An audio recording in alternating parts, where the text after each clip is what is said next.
And it's us once again. Hi, it's the Horror Guys. I'm Kevin. I'm Brian. And we're going to talk about some horror movies this week. We are.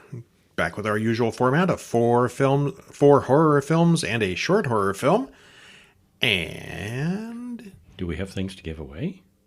Oh, we do. All right. Yeah. I love giveaways. Send us an email. Email at horrorguys.com. That's email at horrorguys.com. Send it, and just ask for it. We have a copy. We have multiple copies of Unhuman. And what was that other one? X. X. We have tangible copies of X. And I think we still may have one or two Torn Hearts left. I think we do. I don't think those have expired yet. So let us know which movie you want. We've got Torn Hearts, we've got Unhuman, and we've got X. Yeah, these wonderful people give us stuff to review and spread the word on. And we would love to spread the word with you. Yeah. Yeah. And actually, I liked all three of those. Oh, so, yeah. Yeah, they're for sure worth watching. We're going to talk about Unhuman today, but basically we liked it. Uh-huh. I think I might have liked it better than you. But yes, we liked it. Okay, well, we didn't hate it. We collectively liked it. All right, well, this week we have The Northman. A brand new one this year. The Viking legend kind of thing, which it's debatable if it's horror or not, but it kind of fits there. It's got witches and witchery and visions and Unhuman, a pseudo-zombie film. The Last House on the Left, one of the most controversial movies of 1992. And if you can name any other, 1972, I mean. Yeah, it was right up there. Yeah. And Halloween, The Curse of Michael Myers, which is also controversial because most people call it probably the worst of the series. Halloween 6. Yeah. So, what should we talk about first? Well, let's talk about our newsletter. Okay. Go over to horrorbulletin.com, sign up for our free weekly newsletter. You get 2 emails a week. One of them contains all our written reviews from the podcast, stuff we're going to talk about right now, plus 2 or 3 additional films. This week we've got Reptilicus from 1961, your giant Godzilla monster. Daikaiju. But is not Japanese. Danish Daikaiju. Danish. Denmark people. It's a very nice looking country. It was until the dinosaur killed it. Well, yeah, that aside, but yeah. Yeah, I think the tourism board had a hand in making that movie. I think they did. There's a lot of scenery. They make Denmark look really appealing.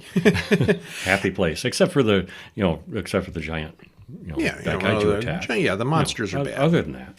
And then from 1957, we have very possibly the longest title I've ever seen. It's The Saga of the Viking Women and Their Voyage to the Waters of the Great Sea Serpent. My goodness. That is the title. That's not a subtitle. That's the title. Mm-hmm. The Saga of the Viking Women and Their Voyage to the Waters of the Great Sea Serpent. So yeah, we got 2 big sea monsters this weekend. Mm-hmm.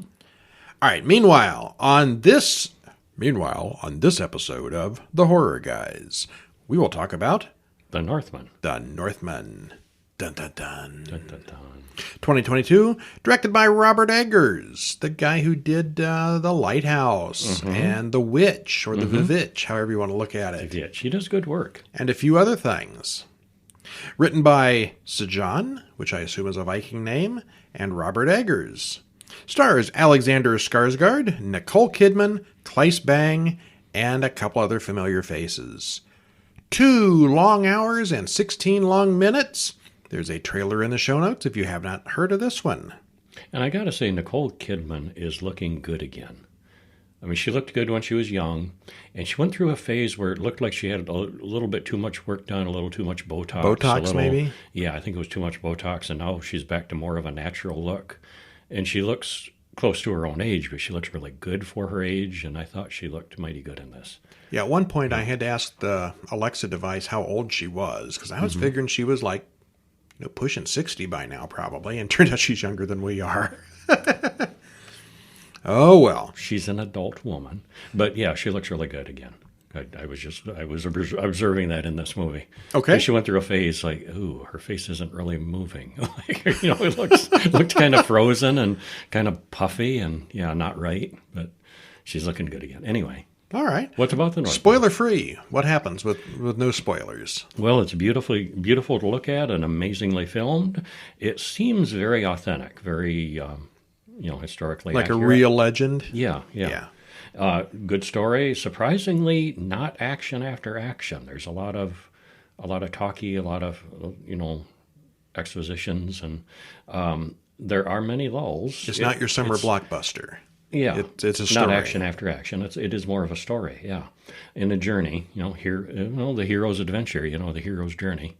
It's not really horror, but there's a lot of creepy imagery, and there's witchery and visions, and yeah. There's no monsters, but if you went into this expecting horror, I don't think you'd be terribly disappointed. It's creepy enough. It's definitely got the aspects. Yeah. Mm-hmm. Well, we start out with Viking ships in the year 895. The king has returned home, and Amleth and his mother the queen await. King Arvandil arrives and says his brother Fjolnir will be joining them soon. He seems less than fun, but Heimar the fool makes jokes.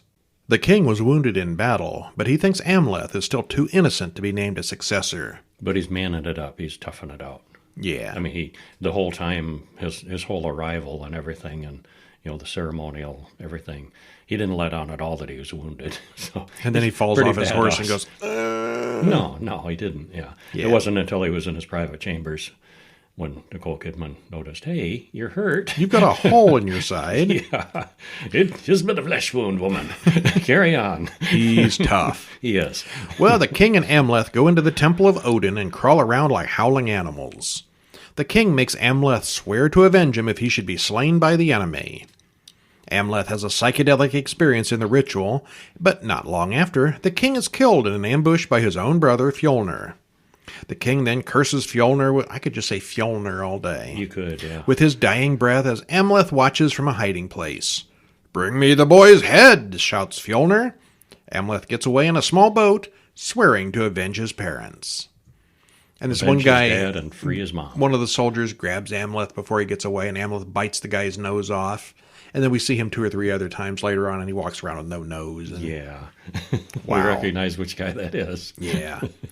In the land of Rus, we see that years have passed, and Amleth has grown up, doing lots of big boy exercises along the way. He's pretty fit. He's got shoulders on his shoulders. I think his shoulders are bigger than my head. His shoulders are something else. They look out of proportion. The shruggy muscles. CGI prosthetic shoulders. No, I don't think they were. No, he just really fit. But a little lopsided in his development, maybe. That almost looked too developed. I mean, he's overall fit, but then there's those muscles. Like, jeez. He can shrug and scratch his ears at the same time. Yeah. Well, the warriors do a ritual for Odin, similar to what we've already seen, just with more people this time. The next day, they attack a walled town, and we see that Amleth is now very good at killing people. They lock all the people they haven't killed or enslaved into a house, and then they set it on fire. They're not what you call gracious victors. Amleth sees a strange fortune-telling priestess in the village. She talks to him about his last teardrop and reminds him of his oath. She encourages him to fulfill his destiny, and she details the fate that the gods have spun for him and then vanishes. Yeah, which made you wonder if she was even really there. Yeah. Or was she a magical being, or just in his head? Played by Bjork, and she's very weird. Yeah. She's weird anyway, so she was perfect for this role. Amleth gets news of Fjolnir, who soon had lost his kingdom. He didn't keep the kingdom very long. No, he didn't know how to run.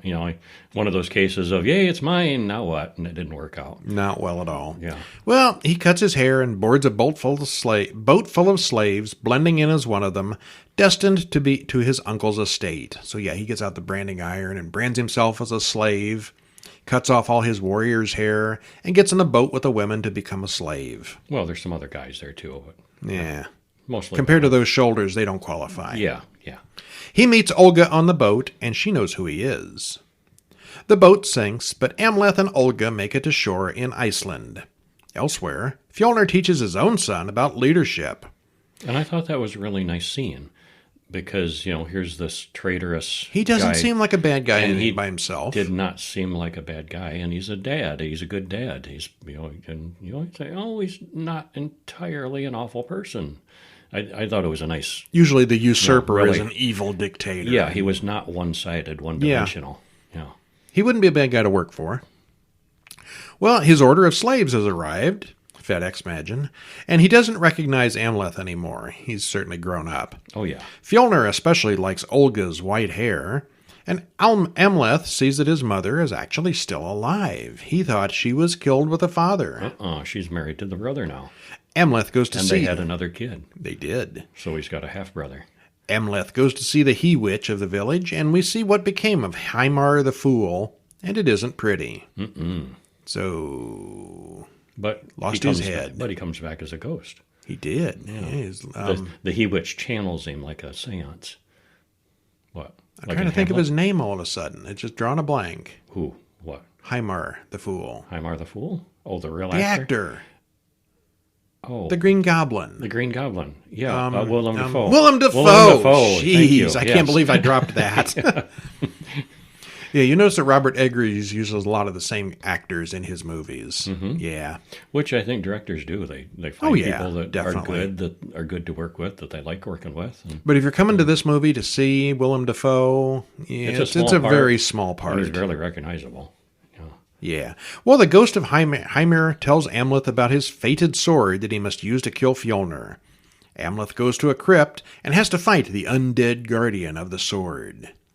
So that whole thing with the undead zombie guardian thing, was that real or a dream? It looked like it was a dream or hallucination. Really? I thought maybe it was... I couldn't really tell. At the very end, he like popped back to reality, and the corpse of the thing was still sitting there. Yeah. Yeah. Okay. Anyway, he whether he did, there's a monster. There's a fight scene. Okay. Yeah. Well, the next day, Amleth is drafted with others with the other slaves to fight in a kind of mock battle. It's basically like soccer with big clubs. It's a really violent game. Very brutal. Fjolnir's youngest son, Gunnar, runs out into the field and is rescued by Amleth, so he's a bit of a hero now and is given new privileges, including Olga. All right. Choose your slave as a wife. I'll take the only one that's clean, thank you. Several of Fjolnir's men are killed one night, and their body parts are shaped into the form of a horse. We know Amleth did it, but to everyone else, it's a mystery. An old woman says the wounds on the dead are not of this world. This is a very superstitious time. Everything was magic and superstition and visions and witchery and curses. And so, here's this very unnatural death, and they don't think, a person did it. Must have been spirits or, a curse or something. And it is a magical sword, so we don't really know. Fjolnir says it's trollish sorcery and starts arming the slaves for additional defense.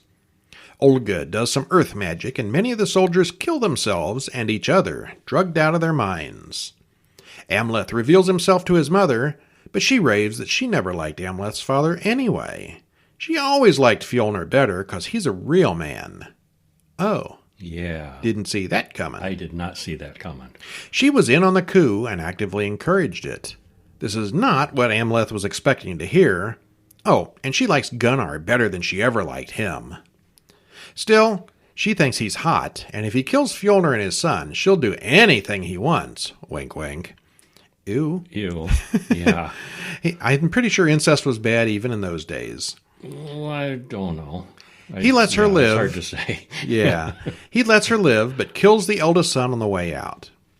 The queen tells Fjolnir all about Amleth and that he killed Throrur, his older son. Fjolnir kills some of the slaves until Amleth intervenes.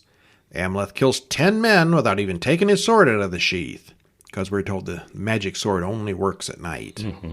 Still, they wear him down and capture him. And there is one point, and that's one of those things, too. You wonder if it's all in his head or what. But when they capture him, they capture the sword, of course. And there's one of the guys, remember, trying to pull it out of the sheath. He can't get the sword out of the sheath. Because it's daytime and he really can't pull it out. So maybe the magic was real in this. Or it's a story. After Throrur... The whole thing is a story. Well, okay. Yeah. After Throrur's funeral, Fjolnir finds that Amleth has escaped with the help of a Valkyrie. The Valkyrie turns out to be Olga, and I couldn't tell if he was hallucinating at that point or if there was something going on there. She does do magic at some points. Is she a magical Valkyrie, or was he just hallucinating what she was doing? Well, he'd been through a lot of crap, and maybe she drugged him, too. Yeah. Yeah. There's a whole lot of magical stuff going on here. Take some of this herb and I'll look like a Valkyrie. Turns out she's pregnant with his child, which makes her Fjolnir's target as well. He jumps overboard, choosing to go back to finish with his revenge quest. Amleth then gets to Fjolnir's camp and gets to work. He ends up killing his mother, which she thanks him for. Oh, thank you. Gunnar hops on Amleth's back and goes at him with a dagger, and he dies quickly too. So much for his distaste for killing women and children. Yeah, he got over it pretty quick, especially when the kid stabbed him 20 times with that dagger. There's only so much you're going to put up with that sort of thing. Yeah. Okay. So anyway, he finally it's just Amleth, who is pretty beat up at this point, and Fjolnir, who is fresh and ready for a fight. Instead, Fjolnir just picks up the bodies and leaves. They will meet at the gates of hell for their final battle. That's hell with one L. The Viking-style hell. Yeah. The slaves then burn the estate to the ground. Which I guess, I can see where they'd want to, destroy any, all the remnants of, their slavery, their time there. But it was theirs now. I mean, there was nobody left. They could have just taken it over and lived there. They're slaves. Yeah. They're not smart. Yeah, I guess. They probably, afterward, they said, oh, where are we going to sleep tonight? Yeah. All the buildings are gone. Later, at the gates of hell, the two men fight next to an erupting volcano, which had been prophesied. Yeah, it's just a literal lava-flowing volcano that they say is the gates of... You will die next to the fiery pits of hell, yes. Yeah. Eric Northman, of course, has the high ground and throws the ring into... wrong movies. Okay. Fjolnir runs Amleth through as he is beheaded. And then Gollum rises triumphant and... Oh, no, still wrong movie. No, Willem Dafoe died early on. Could you picture Willem Dafoe as Gollum? I can picture that. I could. Yeah. Anyway, the big fight turns out to be a tie. Amleth has a vision of Olga and their two children before he goes to Valhalla. Well, anyway, it's not exactly a horror film, but there's lots of creepy imagery, witchcraft, oddball characters, and at least one battle with an undead zombie. There's plenty of gore and violence, and the witchcraft aspect alone makes it horror adjacent at the very least. Don't be looking for lots of monsters, though, because there aren't any. It's loosely based on an actual old legend about a guy named Amleth, and it's said that the Amleth legend may have been one of Shakespeare's influences for Hamlet. And there is some similarities there. There is. The brother kills the dad and ends up with the mom, and yeah, a little bit. As always with a Robert Eggers film, the scenery and sets are outstanding. The attention to detail overall is really impressive. It all feels quite authentic. Story-wise, it's an epic telling of a mythological character, and it's all pretty much predictable if you know how mythological tales go. It's all a bit long, but it's not boring, not really at all. There's not as much action as you might expect, but it is a good story that looks great. Just don't expect any big surprises. I liked it. Me too. Thumbs up. And that takes us to our golden oldie of the week. Last House on the Left from 1972. 50 years ago. Wow. That's old. Written and directed by Wes Craven. Also written by Ulla Isaacson. Stars Sandra Cassell, Lucy Grantham, David Hess. Hour and 24 minutes. Trailer in the show notes. And you got this big tabloid-looking poster. To avoid fainting, keep repeating, it's just a movie. It's only a movie. Only a movie. Only a movie. And this was considered very shocking at the time. Mm-hmm. It was given a rated X by some theaters, I believe. To a lot of folks, too. Yeah. Well, there was a remake in 2009, which I didn't hear much about. It must not have been quite as controversial in 2009. I haven't seen that. No. I think I did see it when it came out, but I don't remember much about it. Spoiler free. This is a strange mix of upbeat music, almost slapstick humor. It definitely got some funny bits in the wrong places. Yeah, it's awkward. And horrific murder and rape scenes. It's low budget and very dated, but still one that should be seen. So what happens? Well, the mailman admires how much mail Mary gets, and he says she's the prettiest piece he's ever seen. So, right off the bat, you know it's going to be a classy movie with classy people.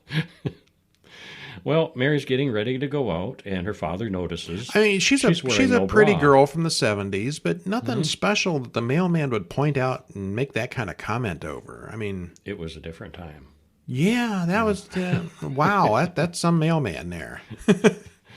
Well, her parents are squares.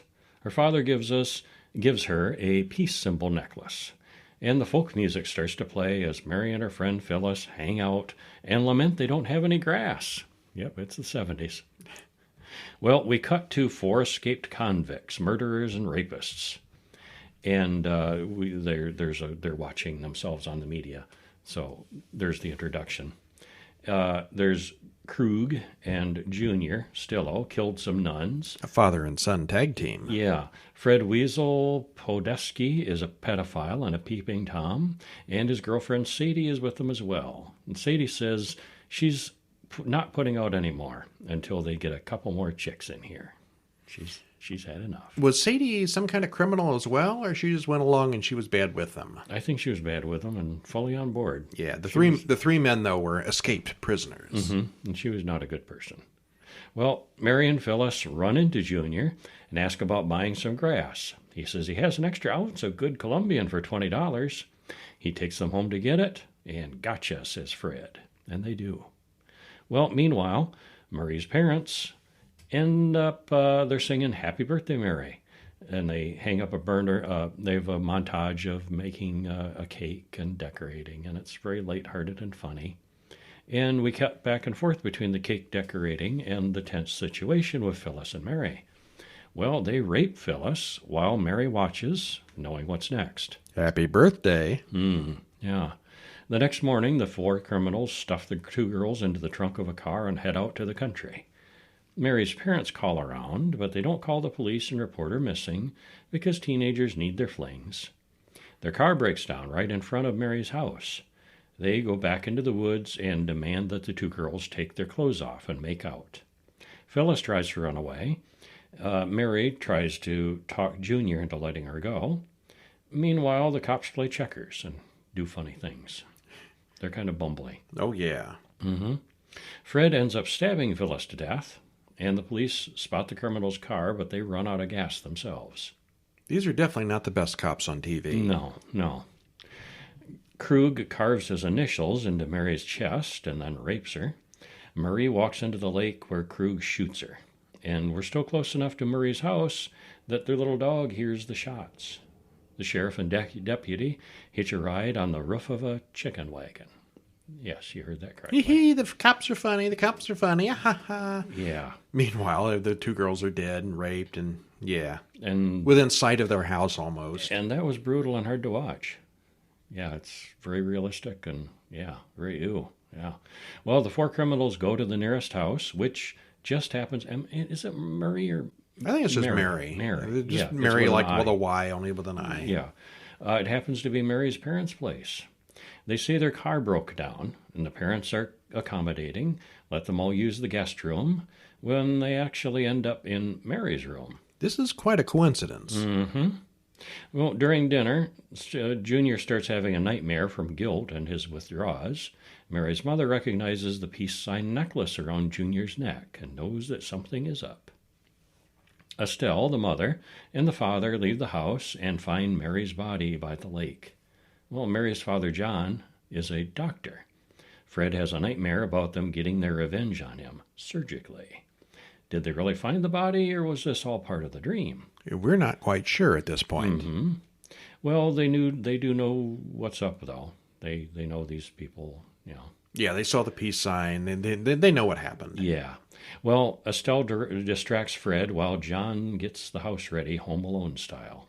Fred brags about being able to do Estelle with his hands tied behind his back, and she takes him up on it, ties his hands behind his back with his necktie, and bites his dick off. Ow! Yeah. Ow! And back at the house, John can't really fight off Krug and Junior. However, he has a change of heart, and Junior has a change of heart and shoots Krug but misses. Krug shows us what a great father he is. Yeah. He hands the gun to Junior and says, "Now kill yourself, over and over, and Junior does. Yeah. John comes after Krug with a chainsaw. Sadie runs outside, straight into Estelle. The battle rages back and forth as the sheriff arrives to see the murderers killed. A little too late on the police department. Yeah. Well, it's pretty dated, but the music is fun. And this is considered over-the-top brutal and got an X rating at the time of release. And, it's tame and yet not tame. I mean, what they do is definitely not tame. But stuff visually, we see today, visually, but, it's still brutal and hard to watch. It's not heavy-duty gore. Mm-hmm, but very realistic looking, yeah. The twist at the end with the parents' revenge was nice and definitely deserved. The message is clear. Don't mess around and go looking for grass. I thought it was don't mess with the suburbanites, which are the real source of all evil. Suburbanites. Well, it's a little dated and it's definitely low budget, but it's really good for the time period. Kind of a historical film, I guess. This might be how you put it. Yeah, got a great ending. At this point, yeah. Yeah. Anyway, worth watching. Yeah. But trigger warning. And it basically started Wes Craven's career, leading up to Nightmare on Elm Street. His first big things. His first big thing. Yeah. Then we saw a short film this week, Itsy Bitsy Spider, 2022. Brand new one. Written and directed by Brody Joe Scalisi. Stars Fletcher Donovan and Thomas Nicholson. 17 minutes and 35 seconds, so it's a little on the long side. And there's a link to watch the whole thing on YouTube in the show notes. What happens? Well, there's great acting, great setting, great special effects, an all-around good one that makes you wonder what's really going on. I'm still not quite sure. Yeah. I have questions on this one. Chris lays in bed and listens to the couple upstairs having rough sex. He rolls over and does the itsy-bitsy spider thing up his boyfriend's arm. He's been gone 6 months, hasn't seen Jake since then, but Jake has to go to work today. Chris stays home alone, finds an empty condom package in Jake's trash can. Uh-oh. And as he sits there being lonely, he spots a large spider on the bookshelf. The hunt is on. Okay, all that makes perfect sense. Mm-hmm. What comes later? Not so much. Well, Chris doesn't seem entirely stable from the start, and that's all we have to say about that. It's well-timed, well-filmed, really good action, and you can't, what going, even when it gets there, you wonder, I suspect there's some metaphor there that we can't understand. And do you agree with that? That was me that said that. Yeah, I agree. You think there's some message that we're missing the point on? Yeah, I think maybe. But it's definitely creepy and suspenseful, worth watching. Yeah, I don't understand it, but I did like it. You should see it yourself. All right, speaking of another movie that I don't understand and liked, no, actually, I did understand this one. I didn't like it. Right. Halloween, The Curse of Michael Myers, 1995. Halloween 6. The 6th part. And I think this was the last of the original Halloweens, wasn't it? I think so. Yeah, this is where the things. Reboots and things start and the alternate timelines. And I understand why. Oh, they should have. This just should never have say, happened. Why didn't they stop at 2 or 3 at the most? Well, I certainly 3. I love 3. Well, once they got number 4 and they brought in the Michael niece Myers. or whatever she was. Well, yeah. The number 4, they had to protect the little girl, and then the 5th one, the little girl had grown up, and then the 6th one, she died, and it's a mess. Directed by Joe Chappelle, written by Deborah Hill, John Carpenter, and Daniel Ferrens, stars Donald Pleasance, Paul Rudd in his first role. Comes on at the end of the credits as introducing Paul something Rudd. He still had his middle name going there. And Mary Ann Hagen, hour and 27 minutes. Trailer for this turkey in the show notes. Spoiler free, what happens? Want me to read the spoiler free? Well, part 6 in the series. If you loved the first 2 movies but wish they were kind of awful, this one's for you.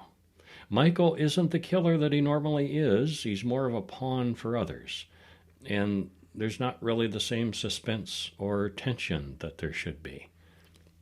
Michael Myers was an insane lunatic, maybe a little supernatural. And in this one here, he's just the pawn of a cult. Yeah. Who was completely responsible for creating him in the first place. Yeah. I didn't like it. For reasons. I didn't like it. No, it was dumb. I thought so, too. Well, doctors wheel out a woman on a gurney through an industrial-looking complex into a cave-like area with torches. She screams and gives birth.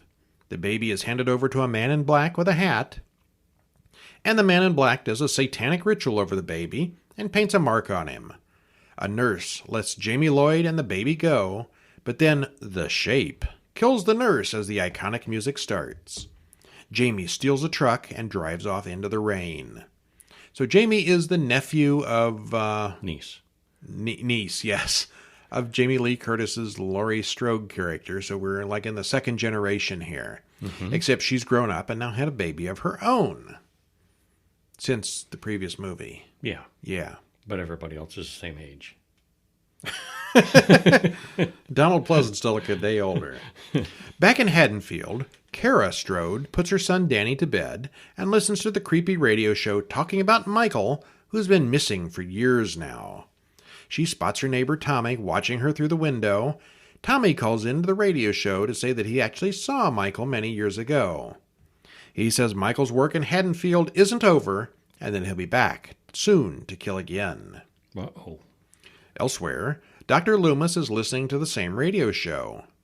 Dr. Wynne wants Loomis to come back to the institution and work there again. Jamie calls the radio station from the bus station to beg Dr. Loomis for help, and he hears her. Luckily, he was listening. So rather than call 911 or the police station, she calls into a talk radio station and asks for help from the psychiatrist, who probably has no reason to be listening to the station in the first place. It worked. Yeah, right. Mm-hmm. You know, next time I have a medical condition, I'm going to call the radio station and yell for my doctor, and I'll bet he'll come right over. I bet he will. Yeah, huh? Yeah. Uh-huh. Shortly afterwards, Michael Myers finds and kills Jamie, but he doesn't find the baby. It's now Halloween in Haddonfield. The ban on Halloween has finally been lifted. Supposedly they've banned Halloween for all these years, and this is the first time they're doing it again. It's back. There's friction between Kara and her abusive father, John. Little Danny pulls a knife on John, and her brother Tim is dating Beth, and it's all a pretty dysfunctional household. Dr. Loomis goes back to the institution, and he hears about Jamie's body being found just this morning. We see Tommy listening to tapes of the radio program and see that he obsesses over Michael Myers. Yes, he's got a crazy wall. He does. That's part of the movie. He goes to the bus station and follows Jamie's bloody footsteps, which she called last night to the radio station. There's still bloody footprints on the busy bus station floor the next morning. Don't overthink anything in this movie. Yeah. And finds the baby abandoned in the bathroom. A crying baby laying in the bathroom. And nobody noticed. In a bus station. No one noticed. Nobody heard, nobody noticed. Yeah. This movie is capital dumb on many levels. Mm-hmm. The baby has a mark on him that the cultists put there, and they find the same mark burned in the hay near Jamie's body. Tommy runs into Dr. Loomis at the hospital, and Tommy says that the baby is the last of Laurie's bloodline. He also mentions that there are more Strodes living in Michael's old house. It's the family that adopted Jamie. And I'm not quite clear on the whole family tree at this point. These Strodes are not related to Laurie Strode from the first movie, but they adopted Jamie Strode from the fourth movie. Why are they named Strode? Because reasons. I'm not following that one. I think we're missing something there, but I don't think it matters. Nothing matters in this movie. That's true. Loomis goes to the Strode house and talks to Deborah, the mother. He's pretty intense, but she believes him anyway. She calls John at work, who simply yells at her, but Michael sneaks up from behind. What's he going to do with that axe? Danny walks home from school and spots the man in black, and he runs into Tommy. Kara comes home and finds them both there. Danny sees Michael outside, but doesn't tell anyone. Tommy takes him to his place and shows Kara his crazy wall, including the runes of the demon Thorn, which is the mark on the baby. This character Thorn comes up later. Okay. John comes home to find the power out and goes into the basement to turn it back on, and he gets what's coming to him. He's been a jerk in every scene. So there is still a little bit of death and mayhem from Michael Myers. Oh, yeah. The radio host gets it next as Tim and Beth arrive home. Tim gets sliced up, Danny hears voices, and Kara sees Michael in the house across the street with Beth. Danny sneaks into the house with all the action, and Kara follows. She finds Tim and Beth's bodies. Tommy and Loomis show up outside and find the baby has gone missing. Kara and Danny join them, but no one else even knows about the baby, except for Dr. Wynn, who turns out to be the Man in Black. No. Kara jumps out the window and somehow the others get drugged. We don't know how this happened because of very poor editing. Bad editing. Some stuff happened there, and suddenly everyone's asleep. Loomis takes Tommy to the sanitarium where Wynn runs the place. Loomis goes after Wynn, while Tommy hears Kara screaming. Wynn says they're at the dawn of a new age with the baby, and then someone hits Loomis from behind. Someone. There's this someone here that's doing something. Somebody jumped out of a closet. Someone keeps doing things. Someone hit Loomis from behind. And we never see who. We never know who. Oh, the editing. It's clearly not Wynn at this point. Michael Myers is somewhere else. It's choppy. You don't. What the hell is going on here? Yeah. Tommy finally gets to meet Michael as he frees Kara. They find Wynn and the other cultists getting ready for surgery. The doctors have Danny and the baby. Kara watches as Michael goes into the operating room and slaughters all the doctors and cultists. That wasn't part of the plan, I guess. No, I don't think it was. Tommy and Kat grab the kids and run for it. They hide in a lab where Kara spots lots of genetic signage. They're messing with genes. Does this have anything to do with something? No, not really. No. Tommy injects Michael with a bunch of random syringes as Kara beats on him with a pipe. And I guess maybe that was so he could come back as something weird in the next movie. Look, he's been shot up with all these genetic things. He comes back looking like, a tentacle monster in the next film. Maybe. Loomis arrives and gets Kara and the kids out while Tommy beats Michael down with a pipe. The good guys drive away, leaving Loomis at the sanitarium to clean up the mess. Of course, Michael's body is gone. For the next one. Oh, fortunately, there wasn't one. No, but then there's reboots, and I hear they've redeemed themselves with the I've seen recent things. Some of the later movies. I've not seen them all, which is why we're doing this. Yeah, we're catching up. We literally had to go back and review the synopsis of Part 5 to figure out who was who and what was going on in the beginning of this one. Little Jamie from the previous movie has grown up and had a baby in captivity. The Man in Black had no explanation in the previous film, and now we see why. And we just watched this like a month ago. It's not like, from the 90s or anything. It was just kind of forgettable. It was. The fifth one wasn't great. That's the one I'm talking about. Yeah, we just watched the fifth one that's a few what weeks I mean. ago. Yeah, I mean, that's what I mean about it being kind of forgettable. Yeah. It's a jumbled mess, especially the ending. Someone jumps out of a closet. Someone knocks out Loomis. Michael is basically just a pawn of the cultists and doesn't really do anything on his own here. Donald Pleasance died before there were any reshoots, and the director thought a lot of his scenes that were shot were boring and wanted to cut them out. And so some of the scenes that we see is actually a body double with voiceovers. Yeah, and his part in overall is pretty sparse. Mm-hmm. This is, however, Paul Rudd's first film role, and he gets an introducing on his credits. Well, I looked that up, though. It's not really. He had a small role in Clueless, but this is his first featured. Yeah. He had done television. Well, lots of people do some little shorts things. And little things, yeah. This was his first featured role. And it's pretty bad. He's probably not too proud of it. So recapping, we got Halloween 1 and Halloween 2 were just amazing. Halloween 3 was, some people love, some people completely hate, unrelated, but still good. Completely unrelated to the first two. And then we come back with 4 to the storyline, and that was okay, I thought. 4, 5, and 6 all go together. But yeah, 4 was pretty good. 5 was not great, but okay. And 6 is, Cancel pretty worthy. bad. Yeah. So we'll see where they go from here. Can't go much further downhill with that one. Yeah. Which takes us to our next film is 2022's Unhuman. Unhuman with a U. Directed by Marcus Dunstan, written by him and also Patrick Melton, stars Brianne Chu, Benjamin Wadsworth, and Uriah Shelton. Hour and 31 minutes. Trailer in the show notes.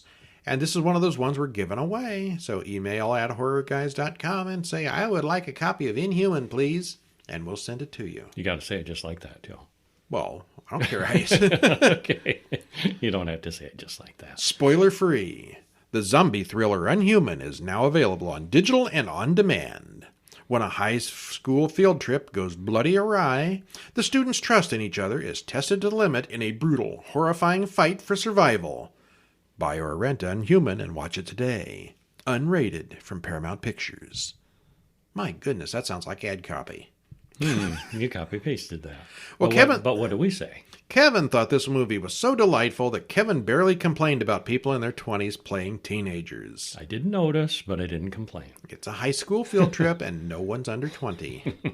It quickly gets going into the zombie genre with a busload of people trapped and attacked. And it's not what we expected from it, though. A real funhouse of a movie that's really well done and entertaining. Just maybe a little too long going on at the very end. But it's forgivable. This is my win of the week. Really? Yeah. Of the four, I like this one the best. The Northman, Last House on the Left, Unhuman, and Michael Myers. Yeah. Tough choice, I know. As far as a horror movie goes, yeah, I would vote for this. The Northman is certainly fine. Bigger and epicer, but epicer? Epicer. That's a word now. Yeah, because you just used it. Yeah. Okay, I'll go with this one as my pick of the week too. What happens? Well, Ever and her mother have an annoying, typical mother-daughter talk before Ever leaves on her field trip. Her friend Tamara nags at her about wearing too much clothing. They literally run into Randall on his bike with their car, but he's okay. The school bullies drive by and bomb Randall with a slushie.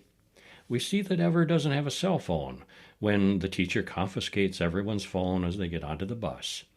There's not an actor on the bus under 22. Yeah, but whatever. Mr. Lorenzo, the principal, gives a pep talk before he leaves for the field trip, and he's kind of weird. Very weird. Credits roll. And as the credits roll, we're reminded how monstrous high school really was. There's all the high school tropes. And it's all very realistic. It's all very believable, and man, it's horrible. Yeah. Well, the bus crashes in the woods rather dramatically, and they get a radio broadcast announcing that the United States is under siege by a chemical attack. But the PE teacher makes them shut that off. It's panicking the kids. No, stop that. Well, we're under attack. Take cover. Oh, turn that off. Nobody wants to hear that. Well, it was just the same thing repeating over and over. They'd heard it, and it was loud, and he's like, shut that off. We don't need to hear it again. Well, a man knocks on the school bus's door and then eats Lorenzo. Zombies. Yeah. Most of the students make it off the back of the bus and out into the foggy woods. Danny the Jocks thinks they're all crazy with the zombie fantasies. What is it with you people and your crazy zombie fantasies? Yeah. And I've known people who actually believe zombies are going to happen someday. Mm-hmm. For real people that aren't totally stupid believe this sometimes. Yeah. Well, they barricade themselves inside an abandoned building. They hear Candace, one of the classmates, screaming outside, but the guy the bus ran over is right outside their windows, still creeping around. Ever yells to Candace, but Wayne, the bus driver, attacks her instead. He's a zombie now. And the zombies start breaking in. Everybody's on the run again. There's fighting and running. Soon the number of students starts falling. And are we going to spoil this more? Oh, that's a good point. I think we should hold off there. Yeah, there are some surprises. It's not strictly a zombie movie, but yeah, we liked it. Go ahead and watch it. Yes, for sure.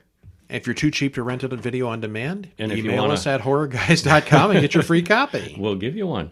And if you want to see the full commentary, we do fully spoil it on the website. Yeah. If you want to go in and read it. Horrorguys.com, and it's there. But it's so new and it's so good, and I was so delighted by this. I was unexpectedly delighted by this movie. All right. Well, my commentary... How many abandoned crack houses, which is where they end up hiding for the climax, have working electricity and black light fixtures? Well, they had explained that. It was a secret rave place. They'd set it up for rave and somebody's parties. Paying the electric bill? They wired it up somehow, yeah. Well, but it was decorated with the black lights and everything because of rave parties. It was all going well until Ever found out what was really going on, and then it kind of dragged to a halt as everyone got all angsty about it. The ending and the climax made the whole thing a little hard to follow. No, I didn't think so. And I have questions about motivations that I can't really talk about because of spoilers. But yeah, I find the overall You thought it was too much purpose of a of stretch. things was a bit much of a stretch. Okay. Yeah. Yeah, fair enough, but you're very entertaining. It all looked good. The editing, except for one scene toward the end, was well done, and the acting was decent as well. The plot is one where you don't want to think too hard about the hows and the whys, but it was fast-paced, and overall, I did like it. Mm-hmm. Yeah, we both did. All right, and that's our show for this week. All righty. Stop back next week or go over to horrorguys.com and read the reviews. Sign up for the free email list with bonus reviews over at horrorbulletin.com. Check out our books, horrorguys.com/books, or pick up one of our monthly magazines at horrorguys.com/monthly.